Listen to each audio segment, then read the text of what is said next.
ጤና ይስጥልን።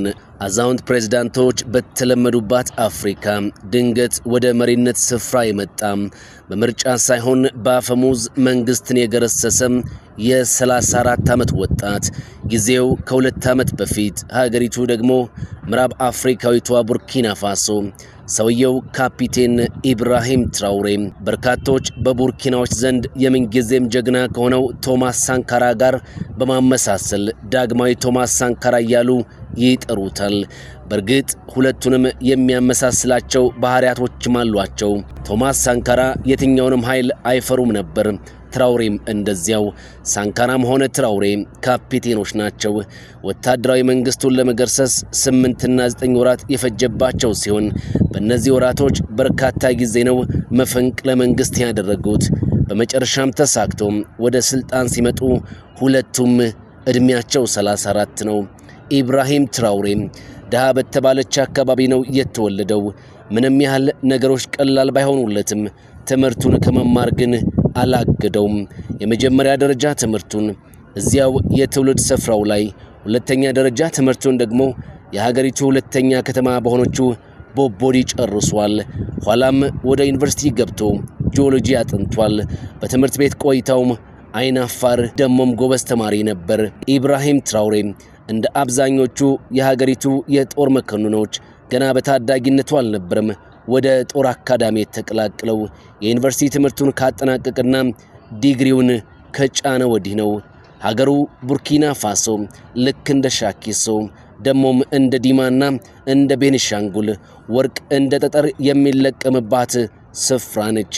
እንዲያውም በአፍሪካም ወርቅ አምራች ከሆኑ አገራት የአራተኛ ደረጃ ሲሰጣት በዓለም አቀፍ ደግሞ 15ኛ ላይ ትገኛለች። ይህ እውነት ግን የቡርኪናዎችን እናትና ሕፃናትን ከረሃብ የሚታደግ አልነበረም። ለፈረንሳይ መንግስት ግን ፍጹም በረከታቸው ሆኖ ዘልቋል። ትራውሬ ምድር ምን በረከት እንዳላት ጂኦሎጂን ሲያጠና ጠንቅቆ ተረድቷል። እናም የተፈጥሮ ሀብታቸውን የሚዘርፉትን ፈረንሳዮችንና የምዕራቡን አገራት ከሀገራቸው ነቃቅለው ማስወጣት ወጥነው ነው ወደ ስልጣኑ የመጡት።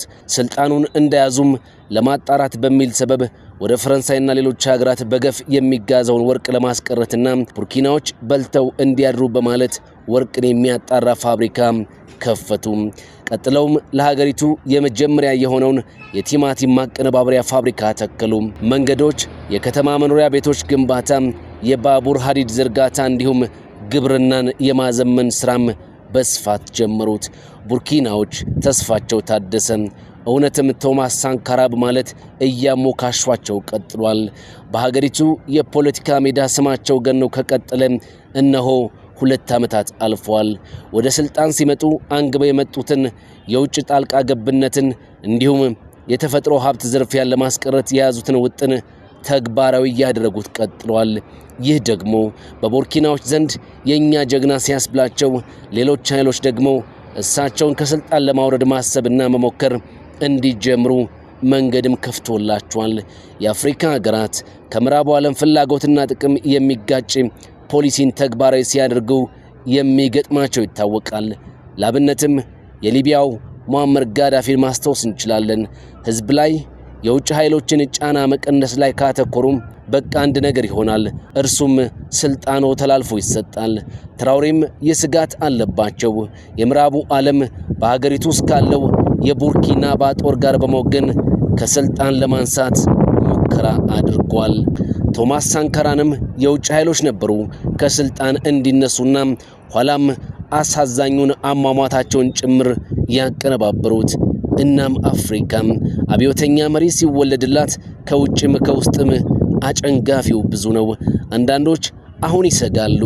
ትራውሬ አነሳሱ እንደ ሳንካራ እንደሆነ ሁሉ ፍጻሜው እንደርሱ እንዳይሆን እያሉ በፍርሃት ውስጥ ወድቀዋል።